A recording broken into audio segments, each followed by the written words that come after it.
2026년 혹시 아직도 AI에게 그냥 간단한 질문만 하고 계신가요?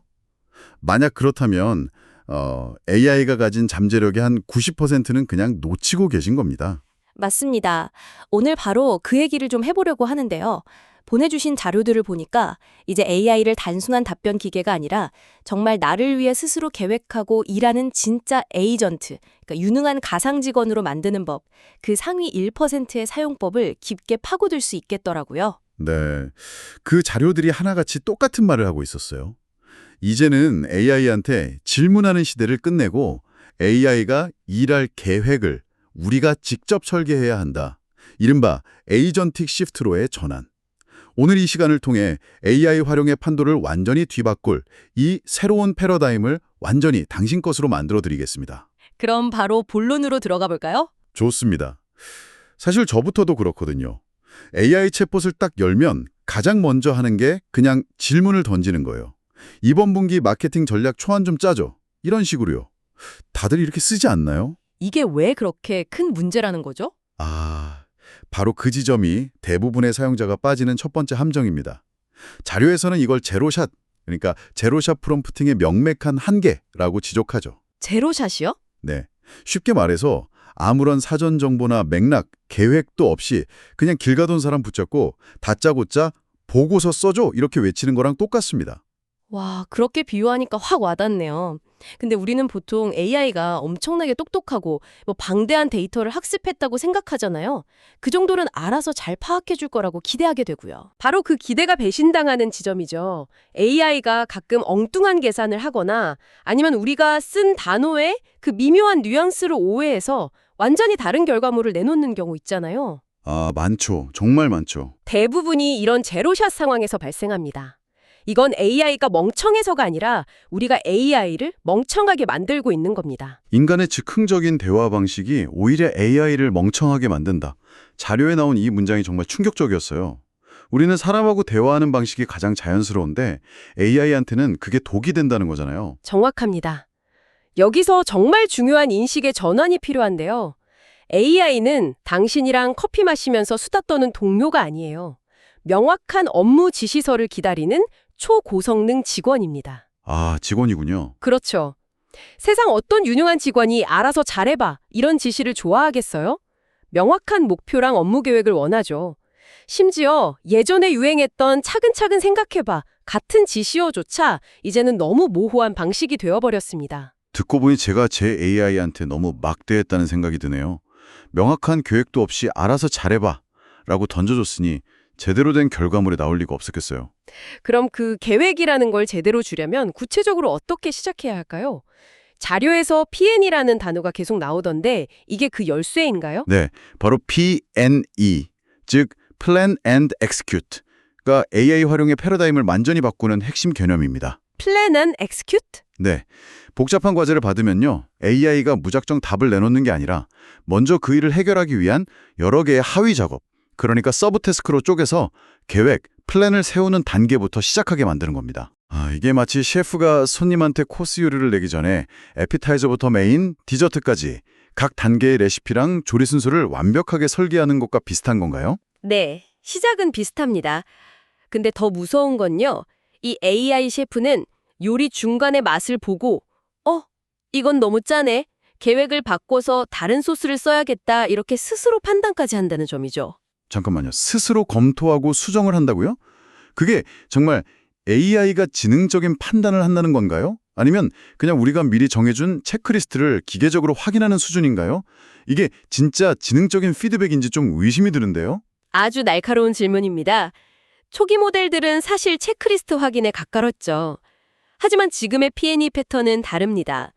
계획에 따라 각 단계를 실행, execute 한 뒤에 그 결과물이 최초의 목표에 부합하는지 스스로 검토하고 재계획, 리뷰, 리플랜하는 과정을 거칩니다. 이때의 검토는 단순 확인이 아니라 목표와의 논리적 정합성을 따지는 추론에 가깝습니다. 인간 전문가가 자기 작업을 비판적으로 검토하는 방식을 그대로 모방한 고급 기법이죠. 그러니까 단순히 답을 찾는 게 아니라 문제를 해결하는 과정 전체를 설계하고 관리하게 만드는 겁니다. 와, 개념은 정말 강력하네요. 막연히 똑똑할 거라고 믿는 게 아니라 똑똑하게 일하는 프로세스를 아예 심어버리는 거니까요. 그럼 이걸 당장 어떻게 써먹어 볼 수 있을까요? 자료에 아주 구체적인 템플릿들이 포함되어 있어서 정말 반가웠습니다. 네, 바로 적용해 볼 수 있는 두 가지 강력한 도구가 소개되어 있죠. 첫 번째는 Universal P&E Agent Prompter라는 템플릿입니다. 이건 뭐랄까, 당신이 어떤 AI 모델을 쓰든 상관없이 AI에게 생각하는 법 자체를 강제로 주입하는 일종의 운영체제 설치 파일이라고 보시면 돼요. 우리는 AI한테 딱 세 가지만 명확하게 알려주면 돼요. 해결해야 할 최종 목표, 이 일을 왜 하는지에 대한 배경 정보, 그리고 이 결과물을 누가 왜 볼 것인지에 대한 예상 독자. 아, 목표, 배경, 독자. 네, 이 세 가지를 프롬프트 서두에 명시하는 것만으로도 결과물의 방향성이 완전히 달라집니다. 그리고 이 템플릿의 진짜 힘은 그 다음인데요. 이 정보를 바탕으로 AI가 사용자 눈에는 보이지 않는 그 내부적인 사고 과정을 거치게 만듭니다. 반드시 1단계 과제 분해, 2단계 실행 계획 수립, 3단계 계획 실행, 마지막 4단계 결과물 자계 검증이라는 4단계 프로세스를 거치도록 강제하는 거죠. 아, 당신은 최종 결과물만 보지만 그 결과가 나오기까지의 과정은 훨씬 더 깊고 체계적으로 변하는 겁니다. 두 번째 도구는 좀 더 구체적이었습니다. 구글 제모나이의 잼즈라는 맞춤형 AI 기능에 특화된 지시사항이었는데 이건 그냥 프롬프트라기보다는 거의 시스템 환경 설정에 가깝다는 느낌을 받았어요. 정확히 보셨습니다. Strategic Visual Analyst라는 이 지시사항은요, 제미나이를 단순 정보 분석가에서 전략 컨설턴트이자 편집 디자이너로 탈바꿈시킵니다. 여기에는 아주 강력하고 구체적인 규칙들이 포함되어 있죠. 예를 들면 어떤 규칙들이죠? 그게 그렇게 큰 차이를 만드나요? 그럼요. 아주 큰 차이를 만듭니다. 예를 들어 이런 규칙을 시스템 지시사항에 아예 박아버리는 겁니다. 첫째, 정보만 나열하는 긴 줄글, 그러니까 word of text는 절대 생성 금지. 오, 둘째, 3개 이상의 항목을 비교 분석할 때는 무조건 표, 테이블로 생성할 것. 셋째, 가장 중요한 핵심 결론이나 인용문은 반드시 인용구, 블록커트를 사용해서 시각적으로 강조할 것. 와, 단순히 예쁘게 꾸미는 걸 넘어서는 무언가가 있는 것 같은데요? 왜 굳이 이런 시각적인 규칙까지 강조하는 거죠? 내용만 좋으면 되는 거 아닌가요? 그게 바로 정보 소비의 함정입니다. 이건 미학의 문제가 아니라 뇌과학과 정보 전달 심리학의 문제거든요. 뇌과학이요? 네, 자료에 따르면 이런 규칙들은 현대인들이 정보를 더 이상 읽지 않고 훑어본다는 특성에 맞춘 스캐너빌리티를 극대화하기 위한 설계입니다. 또 복잡한 정보를 소화하기 쉬운 덩어리로 쪼개서 이해를 돕는 청킹 원리에도 기반하고요. 즉, AI가 내놓는 결과물을 인간의 뇌가 가장 선호하고 쉽게 받아들이는 방식으로 강제 가공해서 전달하는 겁니다. 정보의 소화율 자체가 달라지죠. 알겠습니다. AI한테 생각하는 방식, 그러니까 P&E를 가르치고 표현하는 방식까지 설계로 하는 거군요. 정말 강력한데 이런 고급 기술들을 제대로 배우려면 어디서부터 시작해야 할까요? 솔직히 유튜브 영상 몇 개 보는 걸로는 어림도 없을 것 같다는 생각이 들어요. 자료는 그 부분에 대해서 명확하게 선을 긋고 있습니다. 유튜브는 소식을 전하지만 공식 문서는 기술을 전한다. 아, 진짜 전문가들, 이 흐름을 주도하는 사람들은 이 기술을 만든 기업의 공식 기술 문서, 그러니까 DAX랑 개발자 쿡북에서 진짜 정보를 얻는다는 거죠. 구글의 제미나이 API 쿡북이나 오픈AI 쿡북 같은 곳들이요? 저도 이름은 들어봤는데 코딩을 잘 모르는 일반 사용자가 봐도 괜찮을까요? 너무 전문적일 것 같아서요. 이제는 아닙니다. 그곳은 최고의 셰프들이 자기 비밀 레시피를 코드로 공개해 놓은 보물지도와 같아요. 기업에서 실제로 사용하는 이미 수없이 검증된 프롬프트 패턴과 AI 활용 아키텍처가 그대로 공개되어 있죠. 제가 최근에 오픈 AI 쿡북을 보다가 깜짝 놀란 예제가 하나 있었어요. 어떤 건데요? 그냥 보고서 요약을 시키는 게 아니라 페르소나 프롬프트에 회의적이고 깐깐한 최고 재무 책임자 CFO를 지정하니까요. AI가 결과물에서 잠재적인 예산 낭비나 투자 대비 수익, ROI가 불분명한 부분을 스스로 지적하고 대안까지 제시하더라고요. 와, 이런 실전적인 보적들이 공식 문서에는 숨어 있습니다.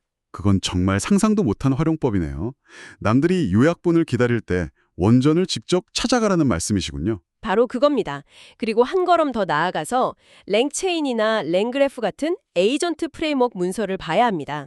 이건 AI라는 개별 부품들을 연결해서 하나의 자동화된 조립 라인으로 만드는 설계도와 같거든요. 이 원리를 알아야 AI가 정말로 일하게 만들 수 있습니다. 바로 이 지식 격차가 2026년 이후 당신과 다른 사람의 생산성을 10배 이상 벌려놓을 결정적 분기점이 될 겁니다. 10배라니 정말 엄청난 차이네요. 자료에서는 심지어 에이전트 이코노미라는 미래까지 예측하고 있던데요. 개인이 만든 특화된 AI를 시장에서 사고 파는 시대가 온다는 거죠? 네, 이미 시작됐습니다. 앞으로는 인간이 복잡한 계획을 일일이 설계할 필요도 없이 목표만 명확하게 설정해주면 AI가 스스로 최적의 P&A 패턴을 생성해서 실행하는 자율형 에이전트가 보편화될 겁니다. 그렇게 되면 AI 시장의 판도가 완전히 바뀌겠네요. 그렇죠. 제 역할은 어떻게 되는 거냐 궁금하실 텐데 비유하자면 이렇습니다. 직원에게 어떻게 일해야 하는지 명확한 계획을 짜주지 못하는 관리자가 도태되듯 AI에게 구조적인 계획을 설계해주지 못하는 사용자는 경쟁력을 잃게 될 겁니다. 코딩 능력이 아니라 AI가 일할 판을 짜는 설계 능력이 곧 당신의 가치가 되는 시대가 오는 거죠. 정말 거대한 변화의 문턱에 서 있다는 게 느껴집니다. 그럼 이 엄청난 변화 앞에서 두려워하기보다 당장 시작하고 싶은데 우리가 지금 당장 해야 할 첫 번째 행동은 무엇일까요? 아주 간단하고 명확한 첫걸음이 있습니다. 지금 당장 노션이나 평소에 쓰시던 메모장을 여세요. 그리고 당신이 매일 혹은 매주 하는 반복적인 업무 하나를 정하는 겁니다. 예를 들어 주간 업무 보고서 작성 같은 거요. 네, 정했습니다. 그 다음은요? 그 업무를 당신만의 방식으로 계획, 실행, 검토 3단계로 직접 분해해보는 겁니다. 계획 단계에서는 지난주 성과 데이터 수집, 이번 주 목표 확인, 핵심 이슈 3가지 정리처럼 구체적으로요. 실행 단계에서는 서론, 본론, 결론 구조로 초안 작성, 데이터 시각화 자료 포함 같은 지시를, 검토 단계에서는 오탈자 확인, 핵심 메시지가 명확한지 최종 점검 같은 기준을 명시하는 거죠. 아, 제가 직접 그 업무의 매뉴얼을 만드는 거군요. 그렇습니다. 그리고 그 구조를 아까 말씀드린 P&E 템플릿에 넣어서 AI에게 명령하는 연습을 시작하세요. 그 작은 시도가 2026년 당신의 디지털 자산 가치를 결정할 가장 중요한 첫걸음이 될 겁니다. 질문하기를 멈추고 계획을 설계하라. 오늘 우리가 살펴본 모든 자료의 핵심을 한 문장으로 요약하면 이렇겠네요. AI는 더 이상 당신의 질문에 답하는 검색 도구가 아니라 당신의 정교한 계획을 실행하는 최고의 파트너라는 것. 기억하십시오. 다른 사람들이 유튜버의 요약본을 기다리면서 시간을 보낼 때 상위 1%는 이미 공식 쿡북의 GitHub 저장소에서 코드로 구현된 미래를 직접 탐험하고 있습니다. 오늘부터 당신도 그 대열에 합류하시길 바랍니다. 어쩌면 당신이 지금 메모장에 설계한 그 작은 업무 계획 하나가 미래의 에이전트 이코노미를 뒤흔들 당신의 첫 번째 상품이 될지도 모릅니다.